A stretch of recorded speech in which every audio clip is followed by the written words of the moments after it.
ज्ञानोबा ज्ञानोबा ज्ञानोबा माऊली तुकाराम.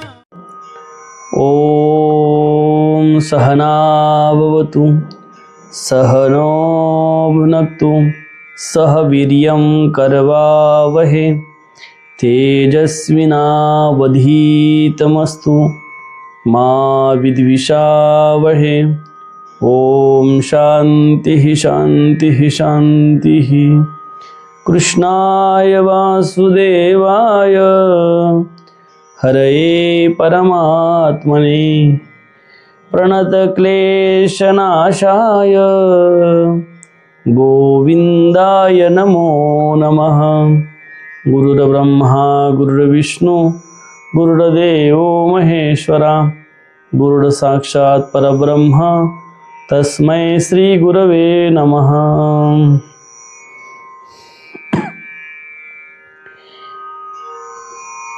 न जायते म्रियते वा कदाचित् नायं भूत्वा भविता वा न भूयः अजो नित्यः शाश्वतोऽयं पुराणो न हन्यते हन्यमाने शरीरे. वेदा विनाशिनं नित्यं एनं अजमव्ययं कथं स पुरुष पार्थ कं घातयति हन्तिकम्. भगवंताच्या असीम कृपेने विश्वमौली ज्ञानोबरायाच्या असीम कृपेने व सकल संतांच्या आशीर्वादाने चालत असलेल्या या नित्य ज्ञानेश्वरी चिंतनामध्ये आज आपण ज्ञानेश्वरीतील द्वितीय अध्यायातील 20व्या क्रमांकाच्या श्लोकापासून प्रारंभ करत आहोत. न जायते म्रियते वा कदाचित् नायं भूत्वा भविता वा न भूयः अजो नित्यः शाश्वतोऽयं पुराणो न हन्यते हन्यमाने शरीरे. भगवंत अर्जुनाला सांगतात की हा जो आत्मा आहे तो कधी जन्मत नाही आणि कधी त्याचा मृत्यू सुद्धा होत नाही. तो कधी जन्मालाही येत नाही आणि त्याचा मृत्यूही होत नाही. हा एकदा उत्पन्न होऊन पुन्हा नाश होणार आहे असेही नाही. हा न जन्मणारा आहे, नित्य शाश्वत पुरातन आहे. शरीराचा नाश झाला तरी आत्मा नाश पावत नाही. भगवंत अर्जुनाला हे सांगत आहे की अर्जुना की हा जो आत्मा आहे हा आत्मा कधीही नाश पावत नाही. अरे मरतं तर या ठिकाणी काय मरतंय तर शरीर मरतं, पण शरीरी जो आहे तो कधीही मरत नाही. शरीरीचा कधीही नाश होत नाही. शरीरी जे आहे ते नित्य आहे, शाश्वत आहे, आणि शरीर जे आहे ते अनित्य आहे, अशाश्वत आहे. शरीर मरणारं आहे. शरीर जे आहे ते शरीर मरणारं आहे. आता यावर आपण चिंतन करू. न जायते म्रियते वा कदाचित् नायं भूत्वा भविता वा न भूय. अयम हा शरीरी कदाचित कधी, जायते जन्मत, न नाही, वा आणि म्रियते मरत नाही, वा तसेच भूत्वा उत्पन्न होऊन, भूयः पुन्हा भविता होणार न नाही. अयम हा अजह जन्मरहित जो जन्मालाच कधी येत नाही, नित्यः नित्य निरंतर जो कधीही असं नाही की जो या काळामध्ये नव्हता आणि त्या काळामध्ये उत्पन्न झाला, तो नित्य निरंतर अस्तित्वात असतो. शाश्वत शाश्वत आहे. पुराणः अनादि आहे. शरीरे शरीराचा हन्यमाने मृत्यू झाला तरीही हन्यते मारला जात नाही. अशा पद्धतीने की जो शरीरी आहे तो शरीरी कधीही मरत नाही. कारण जे शरीर आहे त्या शरीराचा विचार आपण केला तर एक गोष्ट आपल्या लक्षात येते. शरीरात 6 विकार आहे. शरीरामध्ये एकूण 6 विकार आहे. त्यामधील जो विकार आहे त्यातील पहिला विकार म्हणजे उत्पन्न होणे.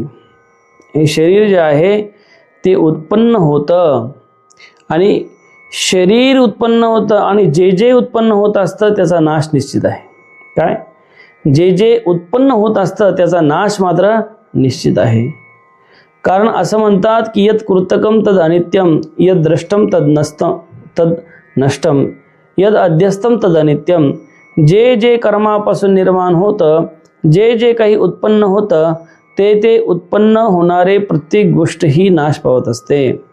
म्हणून विचार केला तर शरीर उत्पन्न होतं, पण त्यामधील जे शरीरी आहे ती शरीरी कधीही उत्पन्न होत नाही. म्हणून या शरीरामध्ये 6 विकारात यातील पहिला विकार म्हणजे शरीर उत्पन्न होतं. उत्पन्न होणे हा एक विकार आहे. दुसरी गोष्ट सत्तावान दिसणे. हे जे काही शरीर आहे काही काळापुरतं हे दिसतं, भासतं, प्रतीतीला येतं. अरे ज्यावेळेस तुम्ही आईच्या गर्भामध्ये येता त्यावेळेस या शरीराची सत्ता निर्माण होते. बाहेर आल्यानंतर त्या सत्तेपासून हे जे शरीर आहे ते शरीर तुम्हाला दिसतं आहे, सत्तावान दिसतं आहे, प्रतीतीला येतं. पण शरीर प्रतीतीला येतं, पण शरीरी कधी प्रतीतीला येते का? शरीरी कधी प्रतीतीला येत नाही. शरीर आहे ते भासणार आहे, दिसणार आहे. त्यानंतर बदलणे हा तिसरा विकार जो आहे की बदलणे, यामध्ये बदल घडत असतो. काय घडत असतो? बदल घडत असतो. अरे लहानपणी जसे तुम्ही गुटगुटीत होते तसे आता आहे का? अरे लहानपणी एवढाले गाल होते की नाही? कुणी असे गाल धरायचे आणि गाल लुचायचे. आता मोठे झाले, गाल गेले कपाटात, गाल राहिले का? नाही. शरीरामध्ये वाढणं हा एक विकार आहे. शरीर सारखं स्थिर राहत नाही. शरीर सारखं स्थिर राहतं का? शरीर सतत वाढत असतं. अरे लहान आहे, लहानपणी माणसाला असं वाटतं की पटकन आपण मोठं झालो पाहिजे, वाटतं की नाही? मोठं झालं पाहिजे. काहीला असं वाटतं लवकर लग्न झालं पाहिजे मोठं होऊन, आहे की नाही? आणि अरे मोठं होणं चांगलं आहे का लहान होणं चांगलं आहे? अरे लहान आहे तर सगळे जीव लावतात, लहान आहे तर जबाबदारी पण नसते, लहान आहे तर तो सगळ्याच आवडता असतो. मोठा झाल्यानंतर मग मात्र त्याच्यावर पहिल्यासारखं प्रेम कुणी करत नाही. म्हणून तर तुकाराम महाराज म्हणतात, लहानपण देगा देवा, लहानपण देगा देवा, मुंगी साखरेचा रवा, मुंगी साखरेचा रवा, लहानपण देगा देवा. ऐरावत रत्ना थोर, ऐरावत रत्ना थोर, त्यासी अंकुशाचा मार, त्यासी अंकुशाचा मार, लहानपण देगा देवा. अरे लहानपण किती चांगलं असतं. तुकाराम महाराज, लहानपण देगा देवा, मुंगी साखरेचा रवा. अरे मुंगीहून साखर खाल्ली पाहिजे असं म्हणतात ना, आहे की नाही? मोठे होण्यात काय? ऐरावत रत्न थोर. अरे ऐरावत हत्ती किती मोठा आहे, पण त्या हत्तीला सुद्धा त्यासी अंकुशाचा मार. अरे जो हत्ती असतो त्या हत्तीच्या गंडस्थळावर अंकुशाने जो माहूत आहे तो काय करतो? वार करतो. एवढा मोठा हत्ती, पण त्या हत्तीला माहुताचा मार, माहुताच्या द्वारे अंकुशाचा मार असतो. म्हणून लहानपण चांगलं आहे, पण सांगायचं तात्पर्य म्हणजे वाढणे हा विकार आहे. काय? जसं तुम्ही लहान होते तसे लहान शेवटपर्यंत राहत नाही, मोठे होता. त्यानंतर ऱ्हास होणे. अरे ऱ्हास होणे, पहिली गोष्ट म्हणजे उत्पन्न होणे हा एक विकार आहे. दुसरी सत्तावान होणे हा एक विकार आहे. बदलणे हा एक विकार आहे. बदलणे म्हणजे अरे शरीर बदलत असतं का नाही? जसे लहानपणी दिसतात तसे मोठे झाल्यावर नाही दिसत. तसं तुम्ही जसं लहानपणी चांगले सुंदर शरीर असतं, पण तीच मोठे झाल्यानंतर तसं दिसत नाही आणि वृद्ध झाल्यानंतर तर दिसतच नाही. वाढणे आणि ऱ्हास होणे, हळूहळू हळूहळू हळू ऱ्हास होतो. ऱ्हास होते म्हणजे काय? अरे हे शरीर तारुण्यामध्ये मुसमुशीत दिसणारं, टवटवीत दिसणारं हे शरीर, हे ज्यावेळेस वृद्ध अवस्थेकडे जातं, जराय अवस्थेकडे जातं, तर काय होते की ज्या काही संपूर्ण जे काही शरीर आहे या शरीराला सुरकुत्या पडतात की नाही? अरे डोळे जे आहे त्या डोळ्याने दिसणं बंद होऊन जातं, दात पडून जातात. अरे म्हाताऱ्या माणसाला इच्छा असते ऊस खावायचा या दिवसामध्ये, पण खाता येतो का? नाही खाता येत. ऊस खायची इच्छा, अरे हरभरे खायची इच्छा झाली तर खाता येतात का? नाही. ऱ्हास झाला, दाताचा ऱ्हास झाला. अरे कोण काय बोलतं हे समजत नाही, कानाला ऐकू येत नाही. कोण काय बोलतं, आपल्याविषयी बोलतं का, काय कोणाविषयी बोलते का, अशी उत्कंठा मनामध्ये असते. कानाला ऐकू सुद्धा येत नाही. जे हात पाय हे मजबूतीने जे उभे राहत होते ते असं डग डग डग हलायला लागतात. मग म्हणतात घ्या काठी, आहे की नाही? काय म्हणतात? घ्या काठी आणि काठी धरून धरून चाला, नाही तर म्हातारं कधी पडत सांगता येत नाही. शरीर असं लट लट लट लट हलायला लागतं. म्हणजे शरीराचा काय होतो? ऱ्हास होतो. काय होतो? ऱ्हास होतो. हा एक विकार आहे. आणि नष्ट होणे हा सुद्धा एक विकार आहे.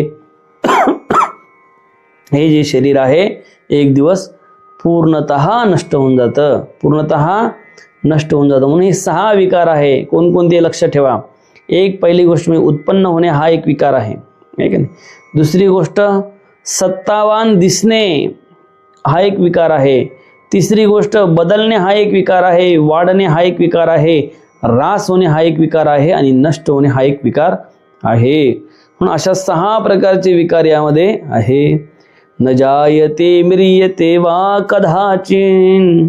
म्हणून जसं शरीर जे आहे ते उत्पन्न होतं, तसा त्यातील जो शरीरी आहे तो कधीही कोणत्याही समयाला उत्पन्नच होत नाही. तो सर्व काळी नित्य असतो. तो सर्व काळी नित्य असतो. तो कधीही उत्पन्न होत नाही. आणि उत्पन्नच होत नाही तर न हन्यते हन्यमाने शरीर, ना त्याची हत्या होत ना तो मारला. तो सदैव अज आहे. काय आहे? अज आहे. आणि म्हणून तो कधीही नाश पावू शकत नाही. कधी नाश पावू शकतो का? अयम भूत्वा भवितावान भूय. हा अविनाशी नित्याचा तो उत्पन्न होऊन पुन्हा होणार नाही, अर्थात स्वतः सिद्ध निर्विकार आहे. अरे हा अविनाशी जो आहे, हा अविनाशी काय, तो कधीही उत्पन्न होत नाही. अरे जसं मुलांचं अस्तित्व, जे आपण गर्भात आल्यानंतर आपलं अस्तित्व सुरू होतं आणि मृत्यूनंतर आपलं अस्तित्व, शरीराचं अस्तित्व समाप्त होतं, तसं या शरीरीचं कधीही अस्तित्व निर्माणही होत नाही आणि कधीही त्याचं अस्तित्व संपतही नाही. म्हणून नित्य हा शब्द प्रयोग केला आहे या ठिकाणी. म्हणून तो कसा आहे? नित्य आहे, अनित्य नाही. अरे जे जे आहे ते अनित्य आहे, ते नाश पावत असतं, आणि जे नित्य असतं ते कधीही नाश पावत नाही. पुन्हा शाश्वत शब्द वापरला आहे की तो शाश्वत आहे, निरंतर आहे, एकरूप आहे. नंतर पुराण हा जुना आहे. किती जुना आहे? काही मेळ आहे का त्याचा? अरे तो केव्हा उत्पन्न झाला हेच कोणाला माहीत नाही, एवढा तो जुना आहे. न हन्यते हन्यमाने शरीर. म्हणून या शरीरीचा कधीही नाश होऊ शकत नाही. वेदा विनाशनम नित्यम एनम मजमोव्यम कथम स पुरुषः पार्थ कम घातयति हंतिकम. पार्थ हे पृतनंदना, यह जो पुरुष मनुष्य, एनम या शरीराला म्हणजे हे शरीर, अविनाशीनम अविनाशी, नित्यम नित्य, अजम जन्मरहित, अव्यम अव्यव, वेदः जाणतो, सह तो, कथम कसा, काम कम कोणाला, हंती मारणार, कम कोणाला, घात येती मारविणार. अरे जो या शरीराला अविनाशी मानतो, शरीराला म्हणजे की भगवंत अर्जुनाला हे सांगतात की अरे हे अर्जुना, हा जो पुरातन आहे, जो या शरीराचा नाश झाला तरी तो कधीही नाश पावत नाही असा जो पुरातन आहे, या आत्म्याला, हे अर्जुना, या आत्म्याला जो नाश रहित, नित्य, जन्मरहित, क्षयरहित जाणतो, तो आत्मज्ञानी पुरुष कोणाला कसं मारणार आणि कोणाला मारण्यास प्रवृत्त तरी कसं होणार? की या शरीराला, शरीर तर अनित्य आहे, पण यातील जो शरीरी आहे, तो शरीरी कोणाला कसं मारू शकणार आहे? तो आत्मा कोणाला कसं मारणार आहे आणि कोणाकडून कसा मरणार आहे? तो ना मरू शकतो ना मारू शकतो. म्हणून एक लक्षात ठेवायचं, वेदा विनाशनम नित्यम कम घात इति हंतिकम. अरे या शरीराचा कधीही यामध्ये परिवर्तन होऊ शकत नाही, याचा कधीही नाश होऊ शकत नाही. नाश व्हायचा असेल तर या देहाचा होतो, जो देह पंचमहाभूतापासून निर्माण झालेला आहे. म्हणून आता माऊलीने या दोन्ही श्लोकावर फार सुंदर चिंतन केलं आहे आणि त्या श्लोकाचं चिंतन आपण बघू. माऊली उदाहरण देऊन सांगतात, जैसे स्वप्ना माझी देखिजे, ते स्वप्नीची साच आपजे, मग चेवूनिया पाहिजे तव काही नाही. पहा, सुंदर उदाहरण ज्ञानोबरायाने दिलं आहे की जैसे स्वप्ना माझी देखिजे, ते स्वप्नीची साच अपजे, मग चेवूनिया पाहिजे तव काही नाही. अरे सुपेश महाराज, स्वप्न पडलं तुम्हाला आणि स्वप्नामध्ये तुम्ही राजे झाले. काय झाले? राजा. अरे राजा झाले आणि राजा झाल्यानंतर स्वप्नामध्ये पलंगावर झोपले आहे, सोन्याच्या आजूबाजू सगळीकडे सशस्त्र सैनिक आहे आणि या राजवैभवामध्ये सगळे लोक तुमचा उदोउदो करत आहे, नाव घेत आहे आणि सोन्याचा महाल आहे, पलंग आहे, सगळे के अनेक पत्न्या आहे की नाही? बायको आहे, मुलं आहे, मोठा परिवार आहे की नाही? अरे तुम्हालाच नाही, कधी कधी संन्याशाला बी असं स्वप्न पडतं. संन्याशाला बी स्वप्नामध्ये कधी कधी असं माऊलीने पुढे म्हटलेलं आहे की संन्याशाला स्वप्न पडलं आणि संन्याशाच्या स्वप्नामध्ये त्याला बायको झाली. काय झाली? बायको झाली, मुलं झाले, नातेवाईक झाले सगळे आणि हे सगळा परिवार, आणि तो सगळ्या परिवाराचा भार घेत आहे कोण? संन्यासी. आणि ज्यानं कधी लग्नच केलं नाही पण त्याला प्रपंच दिसला की नाही याच्यामध्ये स्वप्नामध्ये, आणि दिसलाच नाही तो खरा सुद्धा वाटला. अरे आशिष महाराज सांगत असतात कीर्तनामध्ये, काय? अरे एकदा काय झालं स्वप्नामध्ये एक व्यक्ती झोपलेला होता का नाही, आणि झोपलेला असताना अचानक त्याला स्वप्न पडलं. अरे झोपड्यामध्ये झोपलेला होता, फाटक्या गोदडीमध्ये, फाटकी गोदडी अंग, थंडीचे दिवस, फाटकी गोदडी अंगावर गेली, त्यात थंडी वाजत, एवढी गरिबी. पंक्चर झाली सायकल तर पंक्चर काढायला सुद्धा पैसे नाही, एवढी गरिबी. आणि एवढी गरिबी आणि स्वप्न त्याने पाहिलं की जुना काळ 5-50 वर्षाचा, मोटरसायकल घेऊ आपण. काय घेऊ? मोटरसायकल. आणि मोटरसायकल घेऊ अशा पद्धतीने त्याने काय ठरवलं, मोटरसायकल घ्यायची. आणि रोज त्याचं चिंतन करू लागला, आपण मोटरसायकल एक दिवस तरी घेऊ. आता कसं कोणाचं कार घ्यायला स्वप्न असतं, त्यावेळेस त्याचं मोटरसायकल घ्यायला स्वप्न होतं. 50 वर्षापूर्वी मोटरसायकल दिसत नव्हती, तर मोटरसायकल घेऊ. आणि म्हणून मोटरसायकल घेऊ असं चिंतन तो करायचा. पण रात्री एक दिवस स्वप्न पडलं आणि स्वप्नामध्येच तो शोरूमला गेला, बुलढाण्याला गेला, जिल्ह्याच्या ठिकाणी. तिथून त्यांनी गाडी घेतली, गाडी बुक केली, पैसे जे काय असतील 10-20 हजार, 50 हजार, 30 हजार, 40 हजार जेवढी जी गाडी असेल ती दिले. आणि त्या जे काही शोरूमच्या मालकाने सांगितलं, त्यावेळेस काही एवढे वाहन ते ट्रॅफिक नव्हते, सांगितलं बाबा सायकल चालवते म्हणे. हो म्हणे, एक काम करा, त्यावेळेस मोटरसायकल हाणणारे लोक बी फार कमी होते म्हणे. सायकल सारखंच हिला हळूहळू चालवत नाही म्हणे. मग काय करायचं म्हणे, असं किक मारायची. काय मारायची? किक मारायची. आणि किक मारल्यानंतर मग काय दाबायचा? क्लच दाबायचा. क्लच दाबल्यानंतर गिअर टाकायचा पहिला, आणि मग हळूहळू ॲक्सिलेटर द्यायचं. काय करायचं? ॲक्सिलेटर द्यायचं. आणि थोडी पुढे गेल्यानंतर पुन्हा क्लच दाबायचा, पुन्हा हळूहळू ॲक्सिलेटर द्यायचं, क्लच सोडायचा, पुन्हा पुढे गेल्यानंतर असं हळूहळू 2ऱ्या 3ऱ्या 4थ्या गिअरवर गाडी हळूहळू हळूहळू कुठे घेऊन जा, घरी घेऊन जा. गाडी घेतली त्याने, पेढे वगैरे आणले, सगळे आणलं. स्वप्नातच, जागी का तो नाही, स्वप्नातच. बायकोला बोलवलं, बायको आली आणि पूजा करून घेतली गाडीची. स्वस्ति न इंद्रो वृद्धश्रवाः स्वस्ति नः पूषा विश्ववेदाः स्वस्ति नस्तारिक्षो अरिष्टनेमिः स्वस्ति नो बृहस्पती दधातु. पूजा झाली. पूजा झाल्यानंतर मग आता तो म्हणाला बायकोला, बैस गाडीवर. कोणाच्या? हां, माझ्या गाडीवर बैस. अरे बैस म्हणल्यानंतर बायको म्हणला, तुम्हाला गाडी हाणायची सवय, तू बैस फक्त. आणि तो बसवलं त्याने बायकोला गाडीवर. आता गाडीवर बसवलं, किक मारत, त्यावेळेस बटन स्टार्ट नव्हती. किक मारू लागला. गाडी हाणणारा नवीन, पहिल्या किकत काही त्याच्याकडून गाडी चालू झाली नाही. हळूहळू 2-3 किका मारा लागला. पण जसा तो स्वप्नामध्ये किक मारा लागला तसा कोणत्या पायानं मारू लागला? उजव्या. बायको उजव्या साईडला झोपेल होती. काय? उजव्या साईडला बायको झोपेल होती. आणि उजव्या साईडला बायको झोपेल होती. जशी किक मारा लागला तशी बायकोच्या कंबरड्यात, बायको जशी कंबरड्यात लाथ बसली तशीच बायको ओरडली आणि खाली पडली, पलंग बाजवून खाली पडली. आणि जशी खाली पडली तशी उठली. आहो, उठा उठा उठा उठा, तुम्हाला काय झालं, काय झालं, काय झालं, काय झालं, काय झालं? म्हणे, मला काही होऊ दे, पण तू मात्र पक्की धरून बस. अरे स्वप्नामध्ये त्याला हे सगळं खरं वाटत होतं की खोटं?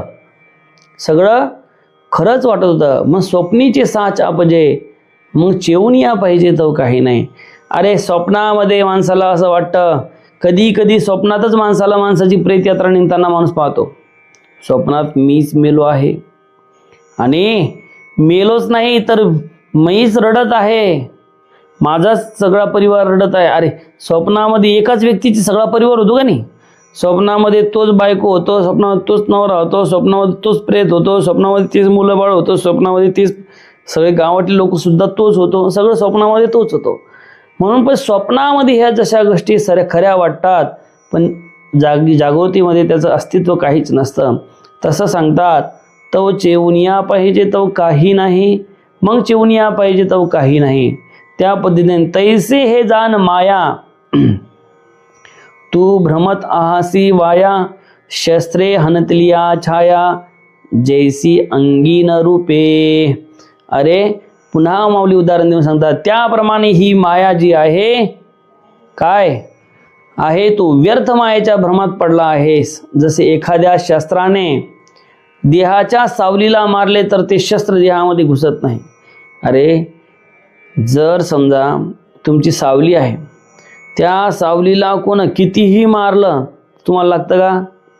नाही. आता म्हणे सुपेशच्या सावलीवर आता आपण दगड टाकू, मग सुपेशला लागल. उचलला दगड आणि टाकला त्याच्या सावलीवर. आता टाकला त्याच्या सावलीवर तर त्याला काही विजा झाली का? त्याच्यापासून काही लागलं का? नाही. अरे एकाने म्हणलं की मी आता सुपेशच्या सावलीला मारूनच टाकतो. काय करतो? मारून टाकतो. त्याने घेतला चाकून, हे सावलीला मारू लागला. आता सुपेशला काही फरक पडला का? नाही. त्या पद्धतीने जशी सावली आहे, त्या सावलीसारखी ही काय आहे? माया आहे. ही माया आहे. वास्तविक हे सगळं त्या छायेसारखं आहे, त्या स्वप्नासारखं आहे. हे दिसतं, भासतं, परंतु प्रत्यक्षात मात्र हे याचं अस्तित्व काहीच नाही. पुन्हा माऊली सांगतात, का पूर्ण कुंभ उलांडला, तेद बिंबकारो दिसे भ्रंशला, परी भानो नाही नाशला, तया सवे. अरे पुन्हा सांगतात, पाण्याने भरलेला घडा आहे आणि तो पालथा केल्यावर त्यातील सूर्याचे प्रतिबिंब नाहीसे झाल्यासारखे दिसते, परंतु त्यामुळे मूळ सूर्यावर काहीही परिणाम होत नाही. अरे पाण्यामध्ये सूर्याचं प्रतिबिंब दिसतं की नाही? घडा असेल, माठ असेल, त्याच्यामध्ये जर आपण पाहिलं, तलाव जरी असला तरी तलावामध्ये सूर्य दिसतो, प्रतिबिंब दिसतं. तर त्या पाण्याच्या घट्ट ठेवले तसे त्या प्रत्येक घटामध्ये काय दिसत होतं? सूर्य दिसत होता. सूर्य दिसत होता ज्या घटामध्ये. मग तो जो काही घट आहे तो घट फुटला. घट म्हणजे मडकं. मडकं फुटलं आणि मडकं जसं फुटलं तसं त्यातली सूर्याचं प्रतिबिंब नाहीसं झालं. काय झालं? त्याचं अस्तित्व समाप्त झालं. अरे पाहतो तर याच्यात सूर्य होता, कुठे गेला सूर्य, सूर्यनाश पावला का, सूर्यनाश पावला. अरे बाबा, ते प्रतिबिंब होतं. असे कितीही गटे फुटले तर त्यात काही फरक पडणार आहे का? काही फरक पडणार नाही, काही त्यामध्ये फरक पडणार नाही. म्हणून जसं त्याच्यापासून काही फरक पडू शकत नाही, पडतो का? काही फरक पडू शकत नाही. त्या पद्धतीने हे सगळे उदाहरण याच्यासाठी अर्जुनाला सांगत आहे की जे अविनाशी तत्व आहे, जे शरीरी आहे, त्याचा कधीही नाश होत नाही. ना तरी मठी आकाश जैसे, मठाकृती अवतरले असे, तो भंगलिया अपैसे स्वरूपाची. पुन्हा उदाहरण देऊन सांगतात माऊली की ज्या पद्धतीने मठामध्ये घटमठ आहे ना, मठामध्ये आकाश आहे. अरे आकाश काय आहे? हे सगळं आकाशच आहे. हे दिसतं ते आकाश आहे. आपण भ्रांतीने म्हणतो की आकाश वर आहे. अरे आकाश का वर आहे का? अरे आकाशाला का कलर आहे का? कोणता कलर आहे आकाशाला? कोणताच कलर नाही. एरवी आकाश काय निळे, न देख तू हे डोळे, परी अविद्याचे टवाळे मानून घे. माऊली सांगतात की एरवी आकाश काय निळे, हे आकाश काय निळं आहे का? निळं नाही, पण निळं भासतं, निळं दिसतं. वास्तविक आकाशाला कोणता रंग नाही. आणि आकाश काय वर आहे का? आकाश सगळीकडे व्याप्त आहे, सगळीकडे व्याप्त आहे. अरे आपलं शरीर सुद्धा पंचमहाभूतापासून बनलेलं आहे, त्यामध्ये आकाश तत्व सुद्धा आपल्या शरीरामध्ये आहे. मग जे आकाश आहे त्या घटामध्ये जसं आकाश दिसतो, मठामध्ये आकाश दिसतो, आणि मठ फुटल्यानंतर पुन्हा तो आकाशामध्ये लीन होऊन जातं. का असं होतं की नाही, आकाश संपून गेलं, त्या मठातलं आकाश कुठं गेलं? अरे कुठंच गेलं नाही, ते काय झालं? स्वरूपात लीन झालं. तसं हे शरीर सुद्धा घटमट आहे, हे शरीर सुद्धा तसं आहे. अरे शरीर संपल्यानंतर याच्यातलं तत्व पुन्हा प्रकृतीत विलीन होऊन जातं, पुन्हा दुसऱ्या शरीरामध्ये प्रवेश करतं. अरे हे जसं मठ फुटल्यानंतर, घट फुटल्यानंतर जसं ते तिथं त्या स्वरूपामध्ये विलीन होऊन जातं, जसं आकाश सगळीकडे व्याप्त होऊन जातं, त्या पद्धतीने हे शरीर, हा जो मठ आहे, हा फुटल्यानंतर पुन्हा तो सगळीकडे व्याप्त होऊन जातं ते स्वरूप. मग माऊली पुन्हा सांगतात, तैसे शिरडाची या लोपी, सर्वथा नाशू नाही स्वरूपी, म्हणून तू नारोपी भ्रांती बापा. पाहता माऊली काय म्हणतात, तैसे शिरडाच्या लोपी, शरीरी नाही, शरीराच्या, शरीरी म्हणजे आत्मतत्व, शरीर म्हणजे हे देह. तर शरीराच्या लोपे, शरीर नाश पावल्यानंतर, शरीराचा नाश झाल्यानंतर मग सर्वथा नाश नाही स्वरूपी. सर्वथा या स्वरूपाचा नाश होतो का? नाही, या स्वरूपाचा नाश होऊ शकत नाही. म्हणून तू हे नारोपी भ्रांती बापा, म्हणून तू ही जी काही भ्रांती आहे, ही भ्रांती आपल्या मनामध्ये ठेवू नको. अरे ही भ्रांती, अर्जुनाला कोणती भ्रांती निर्माण झाली होती? मी मारणारा, हे मरणारे, मी या सगळ्यांना मारणारा आहे आणि हे सगळे मरणार आहे, आणि हे सगळे मेल्यानंतर मग मी काय करू? मी हे राज्य भोगून काय करू? अशा पद्धतीचा शोक अर्जुनाच्या मनामध्ये निर्माण झाला होता. आणि मी मारणारा आहे आणि हे सगळे मरणारे, असं जो अर्जुन समजत होता, भगवंत अर्जुनाला हे सांगत आहे की ना तू मारणारा आहे आणि ना हे मरणारे आहे. तू यांना मारूही शकत नाही आणि हे मरूही शकत नाही. कारण जो आत्मतत्व आहे ते अज आहे, अविनाशी आहे. जी शरीरी आहे तिचा कधीही नाश पावत नाही. नाश पावतो तो शरीराचा, शरीरीचा कदापि नाश होऊ शकत नाही. म्हणून आपण ही गोष्ट लक्षात ठेवली पाहिजे की शरीरीचा नाश होतो का? नाही, शरीराचा नाश होतो. अशा पद्धतीने सुंदर असे श्लोक आपण आज चिंतनासाठी घेतले. झालेली सेवा ही माऊलीच्या चरणी समर्पित करू आणि सेवेला पूर्णविराम देऊ. ओम पूर्णमदः पूर्णमिदं पूर्णात् पूर्णमुदच्यते पूर्णस्य पूर्णमादाय पूर्णमेवावशिष्यते. ओम शांती शांती शांती.